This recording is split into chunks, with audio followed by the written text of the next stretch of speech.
നമ്മളിപ്പോൾ എത്തിച്ചേർന്ന് നിൽക്കുന്നത് കണ്ണൂർ ജില്ല തലശ്ശേരി അതിരൂപതയിലെ ചെമ്പേരി ലൂർദ് മാതാ ഫൊറോന ദേവാലയ മുറ്റത്താണ് ഇപ്പോൾ നമ്മൾ എത്തിച്ചേർന്ന് നിൽക്കുന്നത്. ഇവിടെ ഈ വരും ദിവസങ്ങളിൽ വലിയൊരു ആഘോഷവും വലിയൊരു സംഭവം നടക്കുകയാണ്. പരിശുദ്ധപിതാവ് ഫ്രാൻസിസ് മാർപ്പാപ്പ ചെമ്പേരി ലൂർദ് മാതാ ദേവാലയത്തെ ബസിലിക്ക ദേവാലയമായി ഉയർത്തിക്കൊണ്ടുള്ള പ്രഖ്യാപനം വന്നിരിക്കുകയാണ്. അതിൻ്റെ ഔദ്യോഗികമായ പ്രഖ്യാപനം ഈ ഓഗസ്റ്റ് 14 ഇവിടെ വളരെ പ്രൗഢഗംഭീരമായ പരിപാടികളോടെ നടക്കുകയാണ്. അപ്പോൾ ഈ കാര്യങ്ങളെക്കുറിച്ച് നമ്മളോട് സംസാരിക്കുവാൻ വേണ്ടി ഈ ചെമ്പേരി ഫൊറോന ദേവാലയത്തിൻ്റെ വികാരി very reverend father doctor George കാഞ്ഞിരക്കാട്ടച്ചൻ ഇപ്പോൾ നമ്മളോട് കൂടെയുണ്ട്. അച്ഛൻ ഇതിനെക്കുറിച്ച് നമ്മളോട് സംസാരിക്കുന്നതാണ്. അച്ഛാ, ഗുഡ്നസ് ടിവിക്ക് വേണ്ടി അച്ഛനെ ഒത്തിരി സന്തോഷത്തോടെ ഞങ്ങൾ സ്വാഗതം ചെയ്യുകയാണ്. ഇവിടെ വന്നപ്പോൾ തന്നെ അറിയാൻ സാധിച്ചു ഈ ചെമ്പേരി പ്രദേശമെല്ലാം വളരെ ആനന്ദത്തിലാണ്. അച്ഛൻ്റെ മുഖത്ത് പോലും ആ ഒരു വലിയ എന്തോ സംഭവത്തിൻ്റെ ഒരു സന്തോഷം ഞങ്ങൾക്ക് മനസ്സിലാക്കാൻ സാധിച്ചു. ഇവിടെ ആൾക്കാരെ കണ്ടപ്പോൾ അവരും വളരെ ആഘോഷത്തിലാണ് നടക്കുന്നത്. എന്താണ് അച്ഛാ ഈ ബസിലിക്ക ദേവാലയം എന്ന് പറയുമ്പോൾ എന്താണ് അത്? സാധാരണ ജനത്തിന് വേണ്ടി അച്ഛനൊന്ന് പരിചയപ്പെടുത്താമോ? എന്താണ് അതുകൊണ്ട് ഉദ്ദേശിക്കുന്നത്?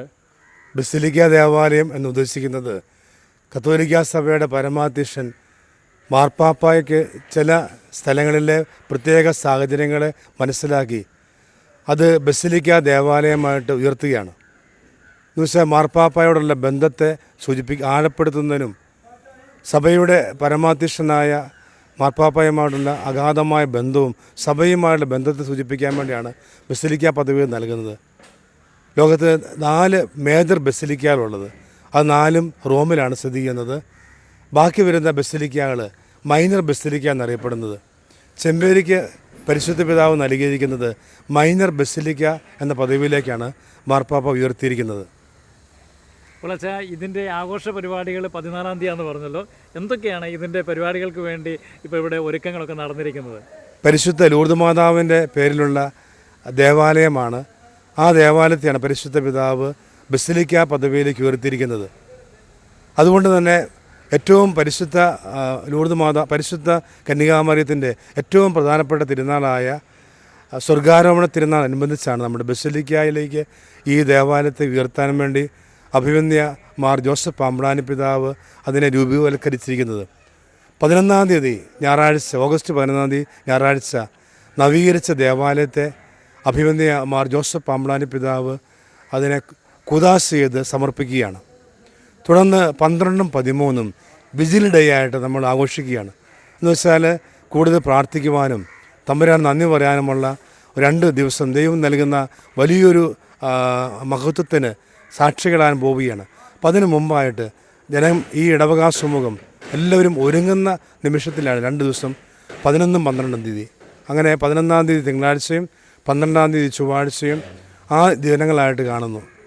തുടർന്ന് 14 നമ്മുടെ സിറോ മലബാർ സഭയുടെ major archbishop Mar Raphael തട്ടിപ്പിതാവിൻ്റെ മുഖ്യ കാർമ്മികത്വത്തിൽ ഈ മലബാർ റീജിയനുള്ള മുഴുവൻ ബിഷപ്സും ഒരുമിച്ച് കൂടിയാണ്. 14 ബിഷപ്പുമാരുടെ സാന്നിധ്യത്തിൽ വിശുദ്ധ കുർബാനയുടെ മധ്യേ സിറോ മലബാർ സഭയുടെ പരമാധ്യക്ഷൻ മാർ റാഫേൽ തട്ടിപ്പിതാവ് അതിനെ ബസിലിക്ക പദവിയിലേക്ക്, ഈ ദേവാലയത്തെ ബസിലിക്ക പദവിയിലേക്ക് ഉയർത്തുകയാണ്. അതാണ് പിറ്റേ ദിവസം നമുക്കറിയാം 15 പരിശുദ്ധ കന്യാമരത്തിൻ്റെ സ്വർഗാരോഹണ തിരുനാൾ. അത് പ്രത്യേകമായിട്ട് ഞങ്ങൾ അതൊരു താങ്ക്സ് ഗിവിങ് ഡേ ആയിട്ട് ആചരിക്കുകയാണ്. ഞങ്ങൾക്ക് ഏവർക്കും അഭിമാനമായ ഈ ചെമ്പേരി ഇടവകയുടെ പുത്രനായ ബെൽത്തങ്ങാടി ബിഷപ്പ് അഭിവന്യമാർ ലോറൻസ് മുക്കുഴിപ്പിതാവിൻ്റെ നേതൃത്വത്തിൽ അന്ന് ഒരു വിശുദ്ധ കുർബാന അർപ്പിച്ച് അതിനെ ഒരു നന്ദിയുടെ ദിവസമായിട്ട് 15 ഞങ്ങൾ ആഘോഷിക്കുകയുമാണ്. അപ്പോൾ താങ്ക് യു അച്ഛാ. ഇത് വളരെ സന്തോഷം തോന്നുന്നു. കാരണം ഈ ചെമ്പേരി അറിയപ്പെടുന്നത് തന്നെ ചെമ്പേരി മാതാവെന്ന് ഒക്കെ വിശേഷിപ്പിക്കുന്ന ഒരു വിശേഷണം പരിശുദ്ധ അമ്മയ്ക്ക് നൽകിയിട്ടുണ്ടല്ലോ. അപ്പോൾ തീർച്ചയായിട്ടും ആ പരിശുദ്ധ അമ്മയുടെ സ്വർഗാരോഹണത്തിൻ്റെ തലേ ദിവസം തന്നെ ഇത് ആ വലിയ പദവിയിലേക്ക് ഉയരുകയും പിറ്റേ ദിവസം നന്ദി സൂചകമായി വിശുദ്ധബലി അർപ്പിക്കുകയും ചെയ്തെന്ന് പറയുന്നു. അപ്പോൾ എങ്ങനെ അച്ഛാ ഈ മാതാവുമായിട്ടുള്ള ആ ബന്ധം എങ്ങനെയാണെന്ന് അച്ഛനൊന്ന് സൂചിപ്പിക്കാമോ? ചെമ്പേരി പ്രദേശം ഒരു കുടിയേറ്റ മേഖലയാണ്. 1927 മുതലാണ് കുടിയേറ്റം മലബാറിലേക്ക് ആരംഭിക്കുന്നത്. കുടിയേറിയ ജനം ഇവിടെ വന്നപ്പോൾ പള്ളിയില്ലായിരുന്നു. അന്ന് കോഴിക്കോട് രൂപതയുടെ പള്ളിയിലാണ് ആശ്രയിച്ചിരുന്നത്.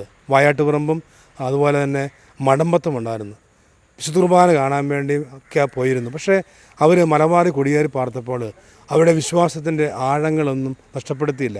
പരിശുദ്ധ കുർബാന പോലെ തുല്യമായിട്ട് അന്ന് മലബാറിൽ കയറിയ വിശ്വാസികൾ എന്നും പരിശുദ്ധ അമ്മയുടെ ആ വലിയ ജപമാല ചൊല്ലി പ്രാർത്ഥിച്ചിരുന്നു. ആ വലിയൊരു അനുഭവം ഉണ്ടായിരുന്നു. 47 അന്നുണ്ടായിരുന്ന 10-18 കുടുംബങ്ങൾ ഒരുമിച്ച് ചേർന്ന് അവർ ആദ്യമായിട്ട് വിശുദ്ധ കുർബാന അർപ്പിച്ചപ്പോൾ അവർ അന്ന് ബലിപീഠത്തിനരികെ വെച്ചിരുന്ന പരിശുദ്ധ ലൂർദ് മാതാവിൻ്റെ രൂപമായിരുന്നു.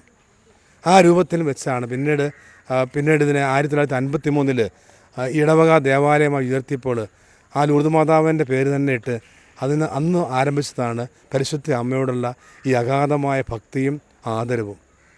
അപ്പോൾ ഒത്തിരി സന്തോഷം തോന്നുന്നത് വെച്ചാൽ പരിശുദ്ധ അമ്മയുടെ സജീവമായ ഒരു ഇടപെടൽ ഈ ഇടവക രൂപീകരണത്തിന് ഉണ്ടായിരുന്നു എന്ന് അച്ഛൻ പറഞ്ഞപ്പോൾ ഞങ്ങൾ അതിൽ നിന്ന് മനസ്സിലാക്കുകയാണ്. അപ്പോൾ തീർച്ചയായിട്ടും ആ അമ്മയ്ക്ക് കൊടുക്കാൻ സാധിക്കുന്ന ഒരു വലിയ നന്ദിയും ആദരവും കൂടിയാണ് ഈ ഓഗസ്റ്റ് 15 തൊട്ട് മുമ്പ് 14 ഇതിൻ്റെ ആ വലിയ പദവി ബസിലിക്ക പദവി പ്രഖ്യാപനം നടത്തുകയും പിറ്റേ ദിവസം പരിശുദ്ധ അമ്മയോടെ ചേർന്ന് സ്വർഗ്ഗപിതാവിന് കൃതജ്ഞതാ ബലി അർപ്പിക്കുകയും ചെയ്യുന്നു. അത്ര വളരെ പ്ലാനിലായിട്ട് ചെയ്തിരിക്കുന്നു. അച്ഛൻ ഒത്തിരി സ്നേഹത്തോടെ നന്ദിയോടെ ഓർക്കുകയാണ്. സ്നേഹമുള്ളവരെ, ഇതൊരു വലിയ വിശ്വാസത്തിൻ്റെയും ദൈവ സാന്നിധ്യത്തിൻ്റെയും ഒരു പ്രഘോഷണവും കൂടിയാണ് ഇപ്പോൾ ഇതിൽ നിന്ന് മനസ്സിലാക്കാൻ സാധിച്ചത്. സ്വർഗത്തിൻ്റെ വലിയൊരു കയ്യൊപ്പുള്ള ഒരു ഇടവക തന്നെയാണ് ഇത്. പരിശുദ്ധ അമ്മയുടെ പ്രത്യേകമായ സാന്നിധ്യവും ഇടപെടലും ഇതിന് ഓരോ നിമിഷങ്ങളിലും നമുക്ക് കാണുവാൻ സാധിച്ചിട്ടുണ്ട്.